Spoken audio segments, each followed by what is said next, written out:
Hey, welcome out to channel14.com's Bodega Nights. I'm Joao. And this is Martin. And this is going to be a Two Dudes Talking episode of Bodega Nights. That's true. So, Joao, how's your weekend so far? My little brother is here. He flew in from Boston, so how's your brother nice. So far? It's been nice. We attended an event yesterday called The Best of Cebu. Whoa. Okay, it's like tourism thing or more of pop culture or just stuff like there's a brand here that like has this Best of Cebu showcase every year, and there's this big event that they have, and they have just like a bunch of exhibitors on the floor, and like the best restaurant in Cebu, the best cake, like all right. So we just walked around and had like a lot of free samples. But the thing that we found really cool was there was this place called the Cebrewery, which is Cebrewery. Yeah, hey, I like that name. There's like it's a little craft beer, like it's a microbrewery, and they have some pretty good beers. But then all they had, like at the end of the night, because like at the end of the event, they still had there's a lot of beer. So like the people that were left, we were just taking a couple of bottles each, right? They had a lot of IPAs, and I really don't like IPAs that much. I find them too hoppy. Yeah. Like really bitter. Yeah, about IPAs, outside of the Stone Cold Steve Austin podcast, I rarely hear what that is. What is an IPA? An India Pale Ale. It's a type of beer that has a lot of hops in it. Like hops. It's just, yeah. It's really bitter. And okay. Yeah. IPAs they tend to be really bitter beers, and I do not like bitter beer very much. But it was a pretty good beer that they had. Like they crafted a beer specifically for the event. So they had the Best of Cebu beer, which was kind of fruity in the beginning, and then like after that the bitterness kicked in, and it was like hops for days. Oh my. Man, how's your weekend? Oh dude, finally went to Toycon. They changed the venue. Before, remember, it was like near school at Mega Mall? Yeah. It was in Ortigas. Now it's all the way at SMX, and I kind of get why, because it's a bit bigger now. So this is an interesting shift. I'll talk to you more about it in the next few minutes. But the reason why they made it in SMX this year is because outside the toy selling, they have a bigger stage, and then the other side has like exhibits, like not just the toy exhibits of last year or the years past, but like say a huge exhibit of Funko Pop. Basically, okay, fine. To spoil everything, outside the big Voltes 5 thing, too many Funko Pop life-size statues. So if you're a fan of Funko Pop toys, you're gonna love this Toycon weekend, because there's Funko Pop, 90% Funko Pops. Funko Pops for days. So it's like the NSYNC song. Dirty pop, pop over there, pop. Yeah, dude. Pop but then like there. I was watching you like not so much live tweet the event, but like you were all over Facebook with like pictures and like Stan Lee and stuff. Like what was that all about? Oh yeah. One of the main highlights of Toycon 2016 is the Stan Lee exhibit. Basically, since Stan the man is too old and frail to go to Manila, he was kind enough to bring his personal collection here. So like his autographed stuff. Like example, he was this mailman in Fantastic Four. When Captain America was still Human Torch. It was there on display. He like signed it.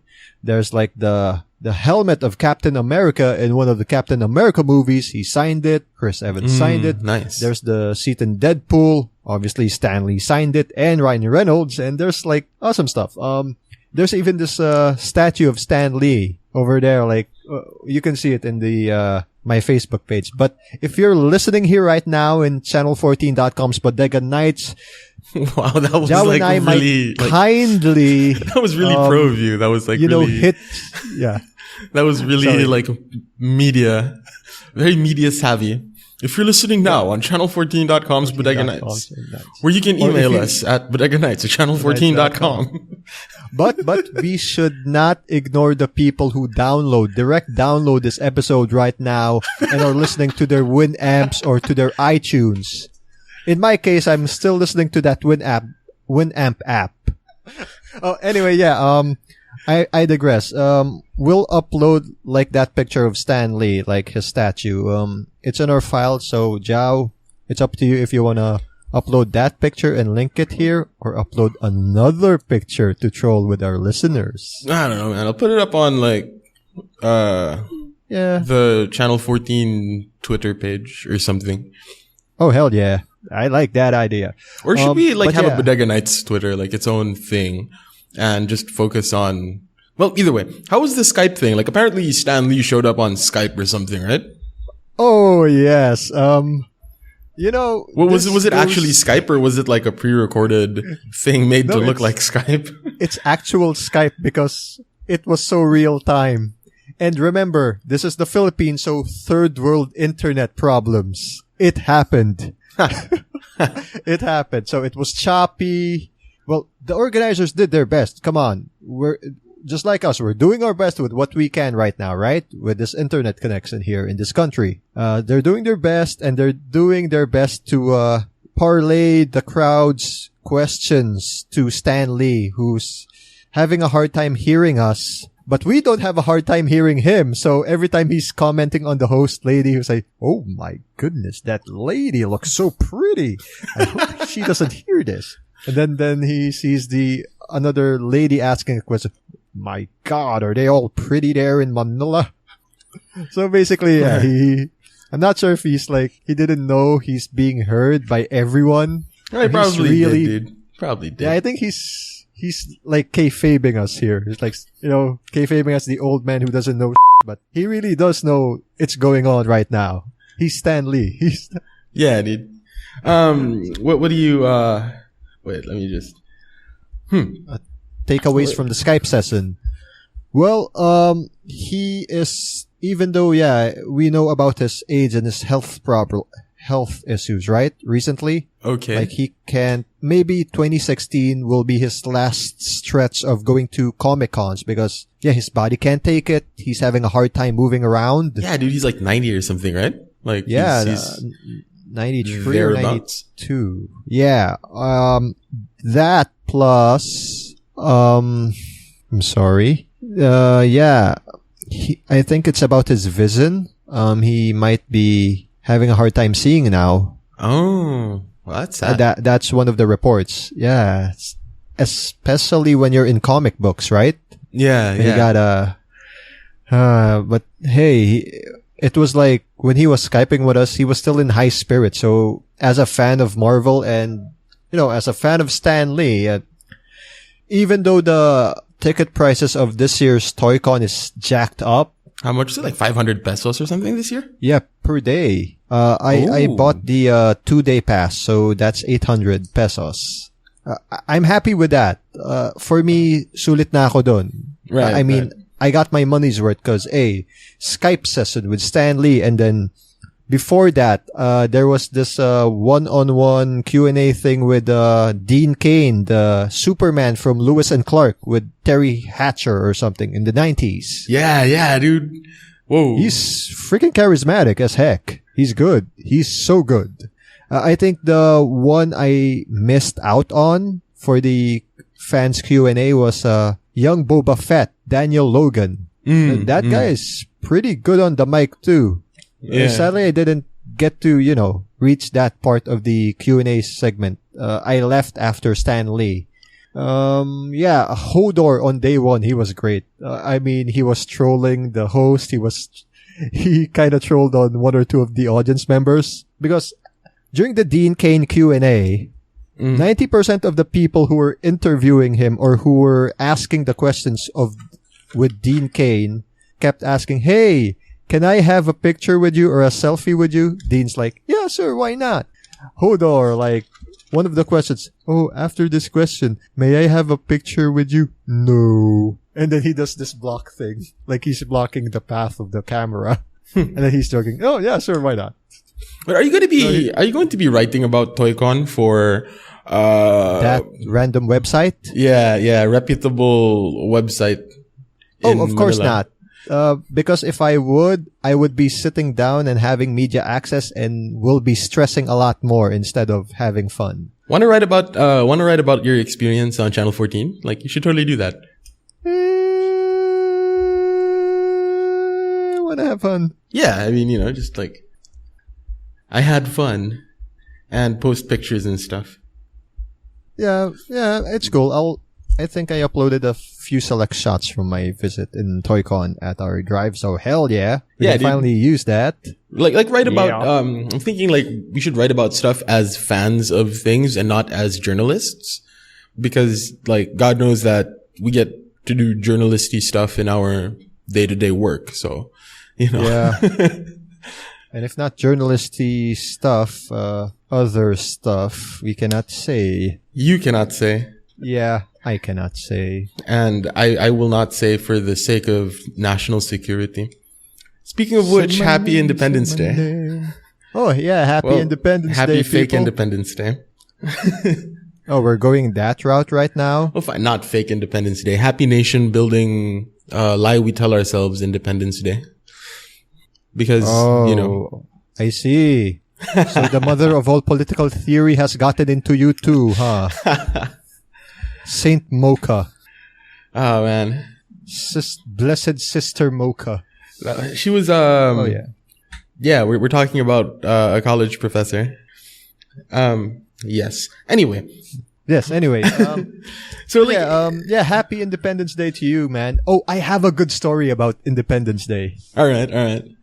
I'm like listening. 2 years ago, me and my coworkers were, since we were newbies, we were forced, quote unquote, to go to the Independence Day flag raising ceremony on June 12th. Right. We didn't have work. Yeah, so everything went so well. Like, it's done. Seconds later, a downpour hit everyone, and it was open air. It was in Rizal Park or Rizal Monument. You know that place where the DMCI building was? Yeah. So everything was well. And then a few seconds later, bam, rain. So everyone was like trying to get for cover. To my right, I saw like this little pavilion right there. So I rushed down there. There was no space. So me and random dude were like climbed up this huge potted plant thing. So we can climb up there, grab onto like the stalk or something of the plant. Right. So we can be covered by the roof of the pavilion for a good 5 minutes. So we're like two freaking monkeys there trying to grab onto dear life so we won't get drenched by the rain.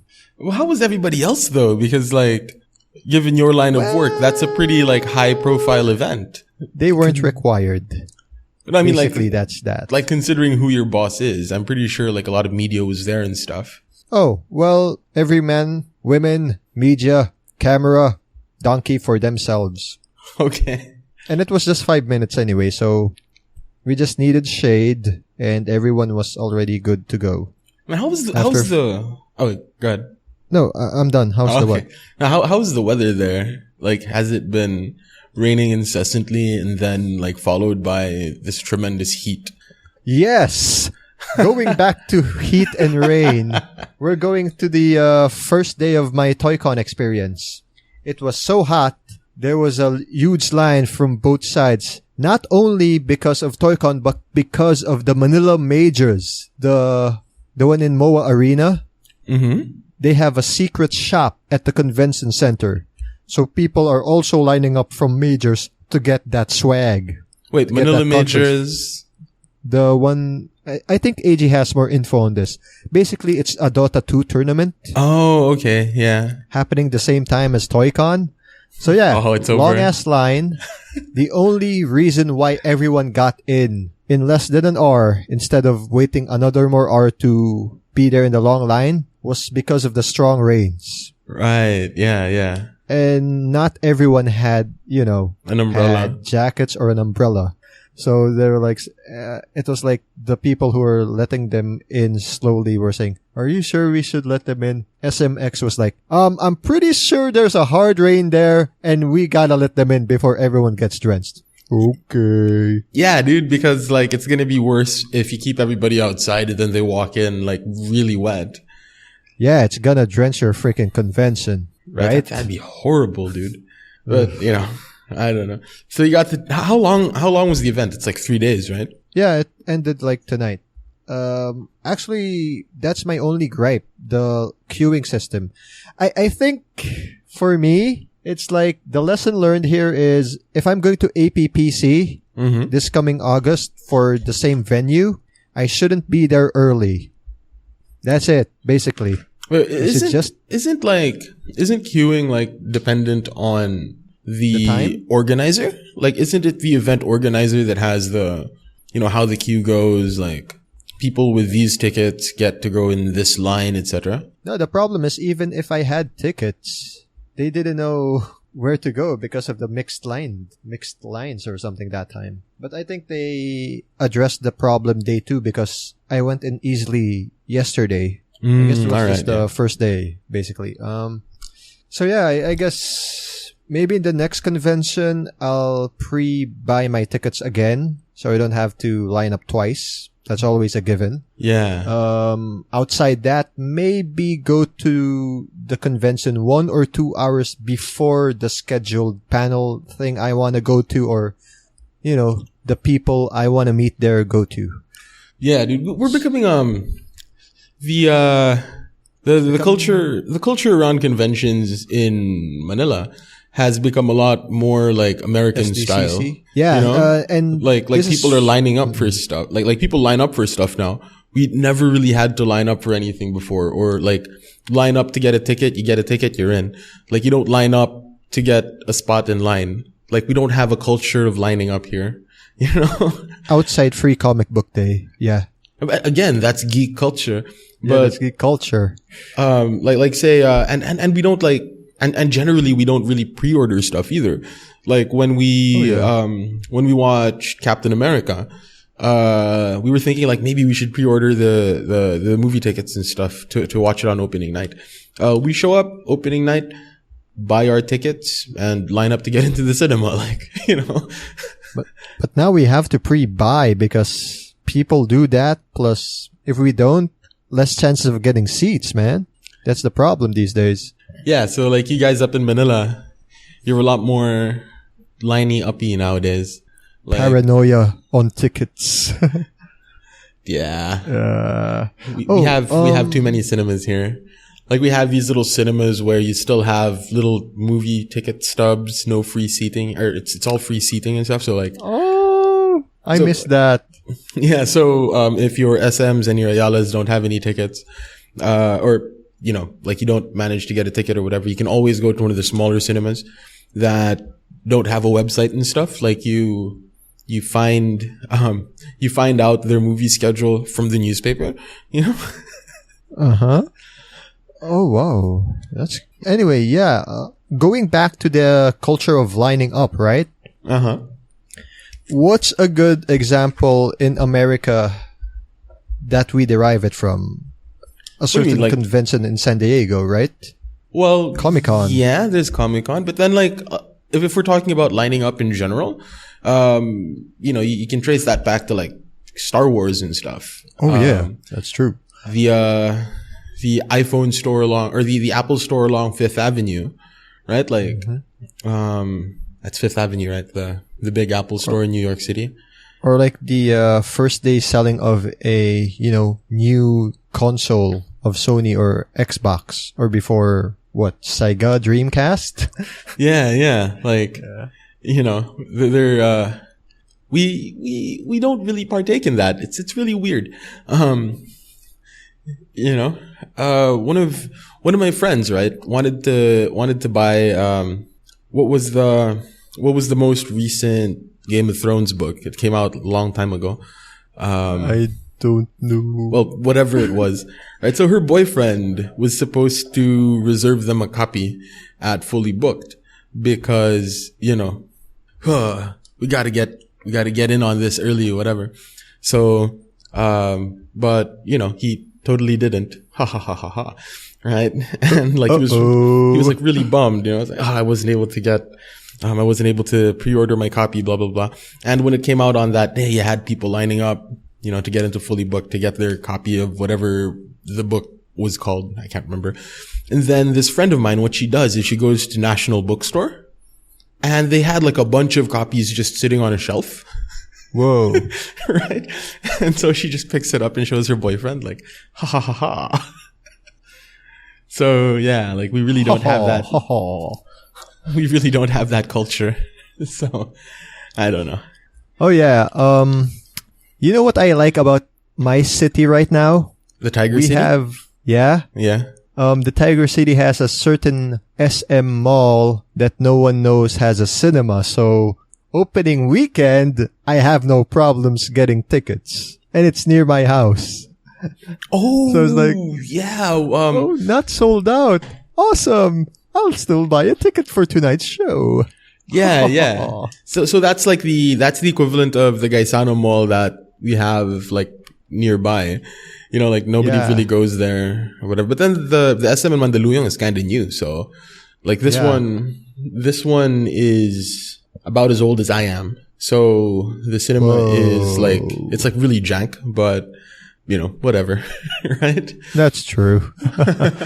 But yeah, so happy for that. It's like the new Robinson's Forum until people figure out, oh my God, there's a cinema here. Uh-oh.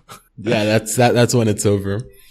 But speaking when it's over, that's the time they'll fall in line again. I see what you did there.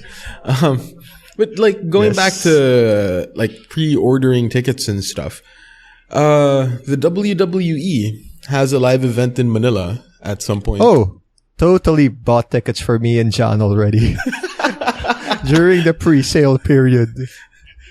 How fast do they like for the WWE event in Manila? This is like their second one, right? No, this is like fourth one. Okay. Oh wait, no. If you go overall in history, since the 1990s, there's the Heart Attack Tour in 94 or 95. Then they came back 2006 for Raw and SmackDown. And then the fourth time was 2009 for SmackDown ECW, where it's Jeff Hardy, CM Punk. This is their fifth overall time to go here as WWE. All right. But then like how fast do the tickets go?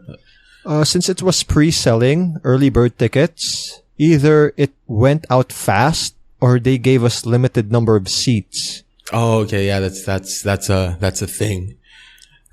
Basically, yeah, the first 2 days of pre-selling, it was like so limited we thought the ringside seats were sold out. Apparently, there are still ringside seats that are not yet sold, but I don't know what the view is. I'd like to check it out right now, but I'm too lazy to Google SM tickets. Basically, me, John, and a couple of Migs' friends, Honorico's friends are gonna be there, but I don't think Migs can make it because of a trip during that week. Oh, so sad, dude. That guy's a huge wrestling fan, man. Because he bought the group tickets of his friends. Dude, you should totally I have hope he can just cancel his trip, man. Yeah. So he can just join us and watch this. This is like WWE, dude. But if it's family stuff, I guess, I get it. Family first. Oh, okay. So it's a family thing. So, yeah. It might be, so. You should have him as a guest on Jobber Talk when you, like, cover the show. Like, when you're, like, after you watch the event, do a Jobber Talk episode and invite Honorico to be your guest. I would love to do that, but they have to, go to my house or to Overmind. And if it's at my house, it better be just me. Or you could, you could just record at a coffee shop or something, On my phone? Yeah, or like, just bring a laptop and your microphone and just sit next to each other and record it at Tully's or something. I like the sound of that. Yeah, we did that here for one Bodega Nights episode with Miko and Paulo. We just recorded in the Brown Cup, and it was an okay episode. The sound quality was horrible, but that was part of the charm. Nice. So yeah, that was. So who's going to be like showing up for that event? Like, is it? Are we going to have the reign of the Roman Empire? He's the guy. Blah blah blah. Oh, so far so good. Yeah. Like, who's confirmed to show up? Roman Reigns, AJ Styles, Phenomenal. Kevin Owens, Sasha Banks, Charlotte Flair. Woo! The New Day. And Zack Ryder. Huh. Oh, here, I finally found it. Premier Lower Box A is now unavailable. If you wanna buy tickets, they're still ringside, all floors. But then those are like 20,000 They're pesos expensive. or something, right? Oh no, 15K. Yeah. 15K. Pwede pa. But the premium lower box that I wanted to buy, they're sold out. Because premium patron, I don't like the seat selections because it's kinda the view's not good for me. Right. But if you guys are interested, me, John, and a couple of our friends are at Coral 418 and 417. Okay? For Coral 418, there's still row D, row F, G, H, and I. I suggest you get H13 or 14 or 18, 19 to be nearer the stage. For 417, I'm sorry if I'm plugging this. Oh, there's only one seat left as of Sunday night. Dude, by the time this goes Coral out, 418, man. Upper What the- box. when the by the time the show comes out, though, it's probably gonna be like sold out. Oh yeah, it's gonna be sold out for sure. But then at Especially least we don't. 417, man. Especially Yeah. 417. You No know, doubt about that. At least though, it isn't like when. Correct me if I'm wrong, but like when the WWE have like their pay-per-views and the tickets go on sale for the pay-per-view next year, it's sold out in like 30 minutes. Oh yeah, come on, it's America. Yeah. Yeah. Especially if it's after all. WrestleMania. Yeah, right? I mean, it's like next, WrestleMania 2017, like tickets sold out, yeah. right? Or something. I don't know. Yeah, something like that. Who knows? Yeah, well, apparently not even they know, right? Because like apparently they got their viewer numbers wrong for WrestleMania this year or something. Yeah. That was funny. It's like, Oh well. I It's don't know. not as bad as TNA. Lol, TNA. And speaking of TNA, did you watch that thing with Matt and Jeff Hardy? Brother Nero, yes. Did you watch that promo? Oh my course, Brother God. Nero. Like what are they thinking, dude? Like, I don't know. But it's kind of working on me. Cause, they finally made Matt Hardy entertaining for me after a decade. He's finally entertaining again. it's like a it's so bad it's good sort of thing, right? Like that entire segment where like he's just there playing the piano, like I knew you'd Yeah. arrive. They go like to the What back. are you doing, Matt? I'm supposed to be the messed up enigmatic brother here in the Hardys, man. Not anymore, Brother Nero. Is it but like do you is like I'm actually thinking about watching that pay-per-view, like whatever it is. What's it? What is it? Over whatever it is? What's it called? What's the name of that event? Bound for Glory. I don't know if it's Bound for Glory. This is how much I'm tuned out of the TNA product for a good decade, man. I don't even care what this is anymore. I just care if it's gonna be as crap-tastic, if the match is gonna be as bad. No, it's not gonna be a bad match. It's the Hardy Boys, and they're brothers, and they know how to work with each other. But Well, there it has to be depends on whether or something not Jeff messed Hardy is up, high, but, or you know. some. Yeah, or now both of them. Brother Nero. God. Oh, Like I actually do have confidence that it's going to be like one hell of a match, dude. It's going to be I'm hoping it's going to be just as campy as the promo video. And you know, I'm really gonna I hope he does a finishing move on the piano. Oh, dude, What was it? There was like a rock bottom or something on the table. Like, it looked really painful. Yeah, very, very, very, very painful. So, like, I don't know, man. I don't know. It looks I really hope the match is gonna be, just as campy as that promo video, and just as botchy, just not like a dangerous botchy, but like, the problem here is they're gonna take the match seriously because they're Hardys. They're good. The problem though, because the promo was so campy, people are gonna expect it to be a joke match, even though it's supposed to be a serious match. So if it's gonna be a serious match, people will be more disappointed than amused or entertained. Yeah. Yeah, that's the true. sad part. That's now true. the pressure's on them to make it funny instead of a legit match. Yeah, dude. Like in-ring psychology be damned and stuff. Like, Yeah.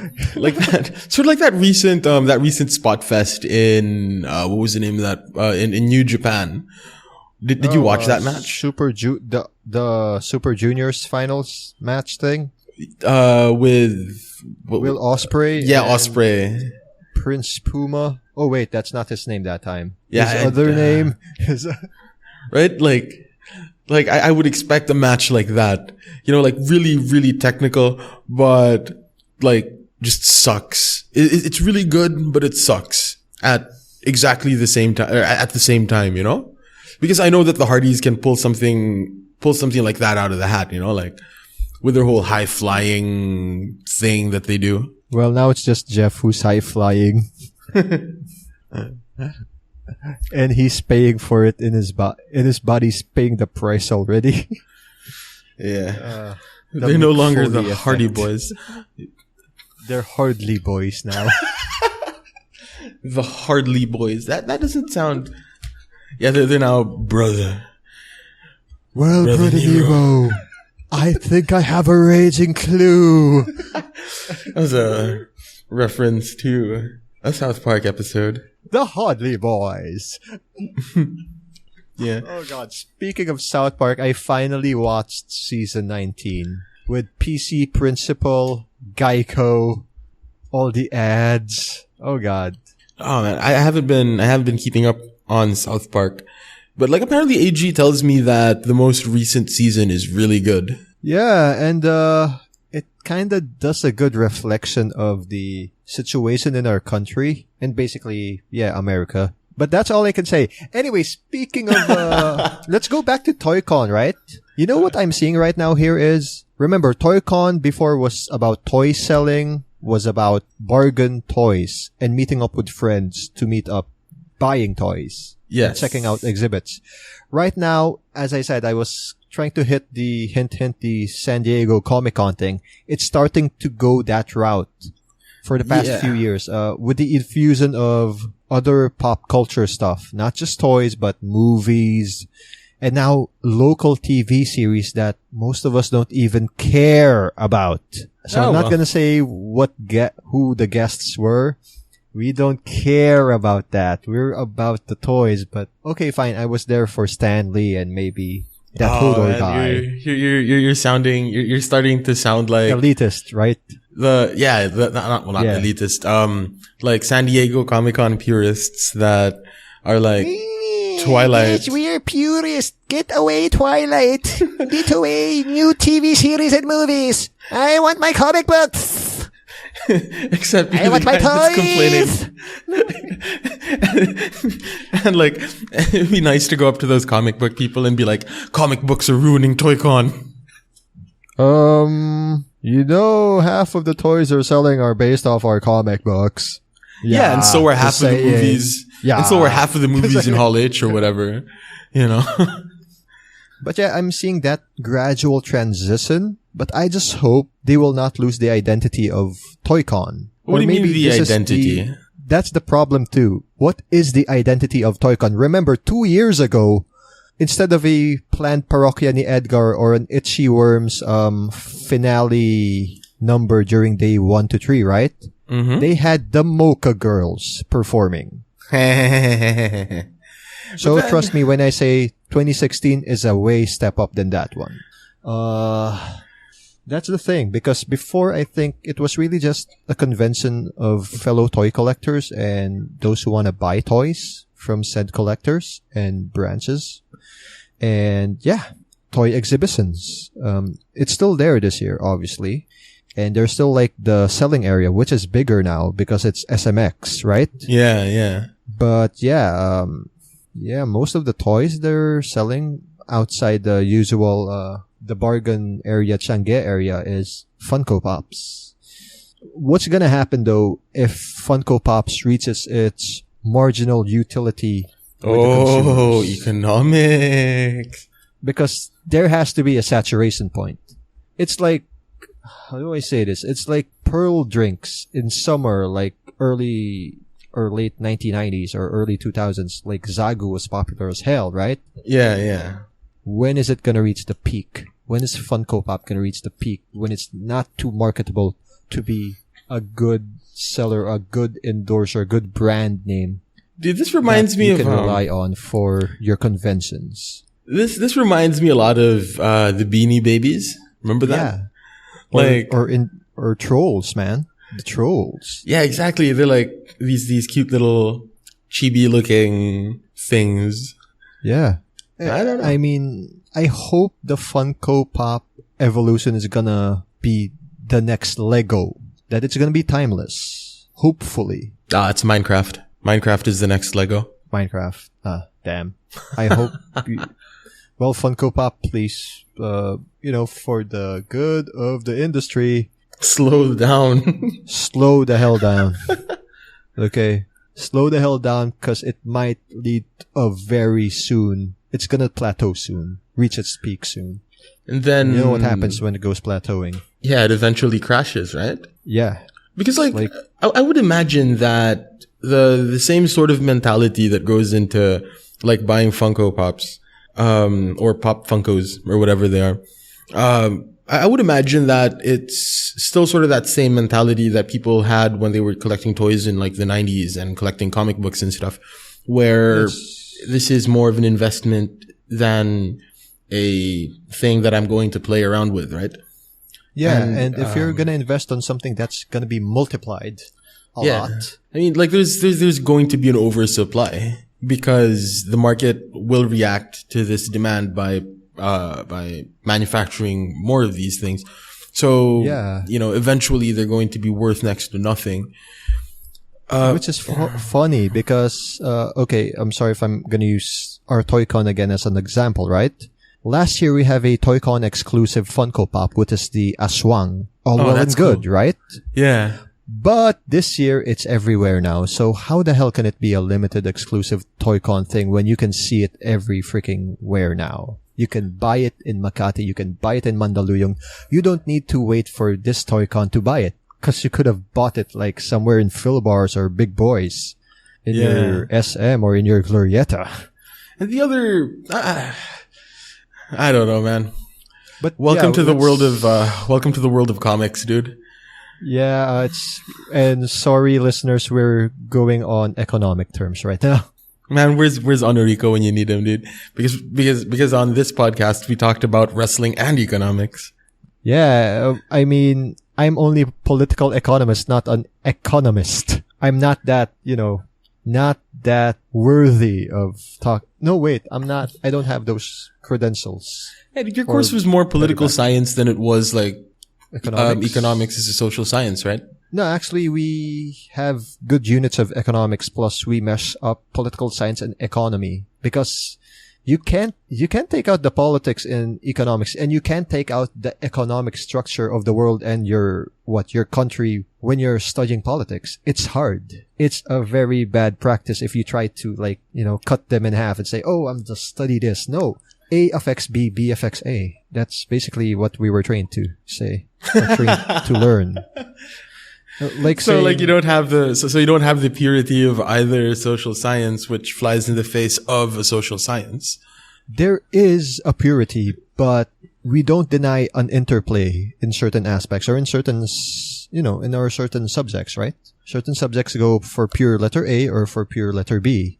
But when you go to fourth year, and I think you might get this, certain traditions and certain studies get messed up because it's an interplay of real world events and how it affects that, how policymaking affects our economic structure, how the economic structure or the economic environment affects your policymaking, vice versa. I really wouldn't know I'm because making sense. Yeah, it does. It makes a lot of sense, but like the extent of my experience on this subject matter was a bunch of like philosophical political philosophy classes that we had to take for for our humanities degree, right? We had undergrad. We had a lot of political philosophy. And that was like looking at it from a very pure sort of standpoint. Political. Yeah. But the laissez-faire thing, it also coincides with some political stuff, and some political stuff also coincides with effects on the economy. But yeah, this is Bodega Nights, people. Let's go back to our point here. So yeah, I wouldn't mind Bodega Nights being like a show where you talk about the finer details of how like the economy affects policy. Come on, guys. I have a reputation to sustain here. I'm not the smart guy of the group, okay? I'm the guy who talks about wrestling and toys and comic books and pop culture, not this. We don't have like a smart guy of the group, dude. That's what makes this so beautiful. Like every now and then. I don't want to be that guy. Here we are talking about like toys. That guy. We're talking about comics and toys and all that sort of thing. And then all of a sudden like, but bang, the political economy. The laissez-faire model of the economy has great impact on, the democratically elected leaders. Or can a laissez-faire economy exist in conjunction with an authoritarian government? Like, ironically, it can. Because authoritarian governments already control way too much. Do you think they want more work? Oh, think about it. Well, is there like an actual example of a society that has an authoritarian government but has a purely laissez-faire economy, like no invisible hand? Purely invisible hand without the visible hand of the government? Oh gosh, there's no such thing as a purely laissez-faire or a purely not laissez-faire thing. That's what I can assure you of. But for more info of that, just like we gotta ask John. But then, okay, I'm serious. We gotta ask John because I don't know about this. Because that's a really interesting thought experiment, right? Like, is it possible to have, or are there any real world examples of mostly authoritarian government and a mostly laissez-faire economy coexisting? Yeah, if there is, that'll be... Yeah, that's like an antithesis of the same damn government. Right? Yeah. Oh, I forgot to mention this. We should read out an email that we got. Wait, I don't think I got that email. Is it Ocelot? Yeah, dude, like he, was it last May 18? Yeah, I don't remember. Anyway, bodeganights at channel14.com is where you can email us if you want. Let me just find it. There was something in there about like comic books and stuff. There. All right. Hey guys, first time emailing Bodega Nights in particular. So, kumusta? Kamusta? Kamusta, tol? Anyway, guys. Friend. Pareko. Anyway, guys, you really haven't read Ultimate Spider-Man? Don't let the current subpar show get you down. The comic was fantastic and never stopped being good. In fact, after the Ultimate Marvel line imploded, Spider-Man is the only thing that really survived. On Civil War, I don't get people wanting it to be a straight adaptation. You can't do it. The context is completely different. Heroes haven't existed all that long, and really most of the events can't really be adapted. Just images from the book. On Iron Man losing it against Bucky, to me, that's not a rational choice. Tony is not thinking straight. He totally loses it, and all rationality is thrown away as Tony, the hurt human being from Iron Man 3, comes out. Actually, where did Tony get his Iron Man suit after Iron Man 3? I remember he destroyed them all and got the shrapnel out of his heart. So, yeah, let's see. Oh, Ultimate Spider-Man. I like the new Spidey, Miles Morales. I did not read the Ultimate Spider-Man run with Peter Parker, right? Like, I read the Miles Morales run with Bendis, right? How did you like the Morales one? Because I like his characterization. It is so good. Like, the Morales character, right? Yeah, the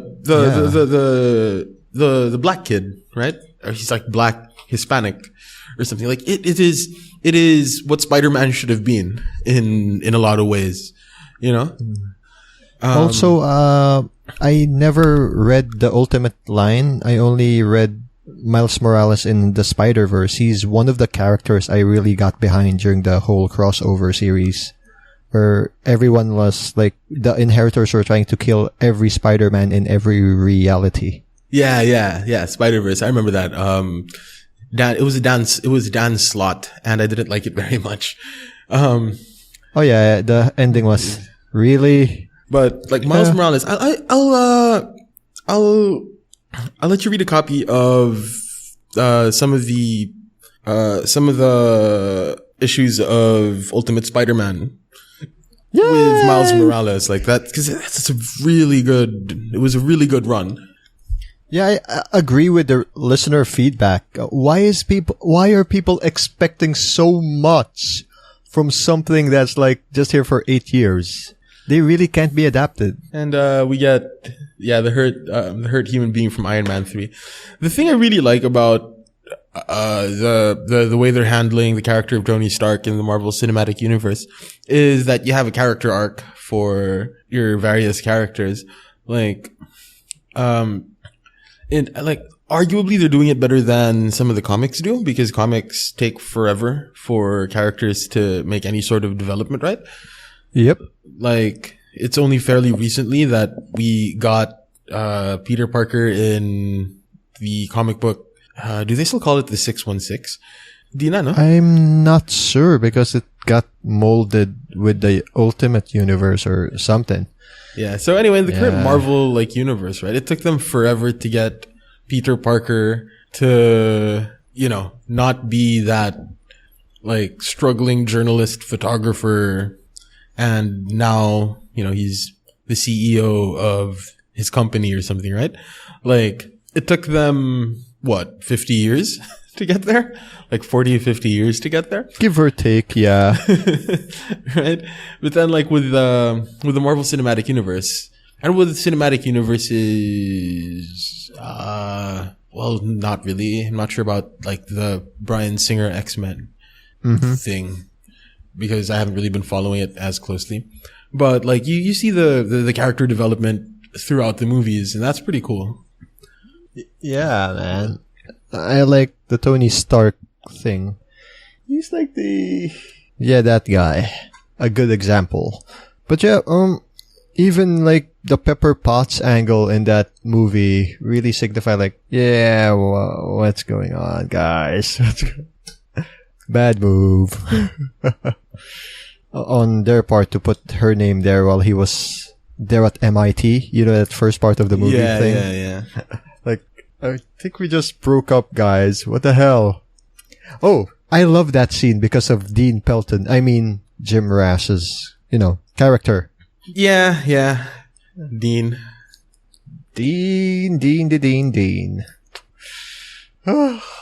I guess that's their movie after 6 seasons. I was thinking of a good Dean pun, but I got nothing. Well, it might be Deaning somewhere there. I was hoping you would say Ako Dean. Well, I'm gonna try to redeem myself, okay?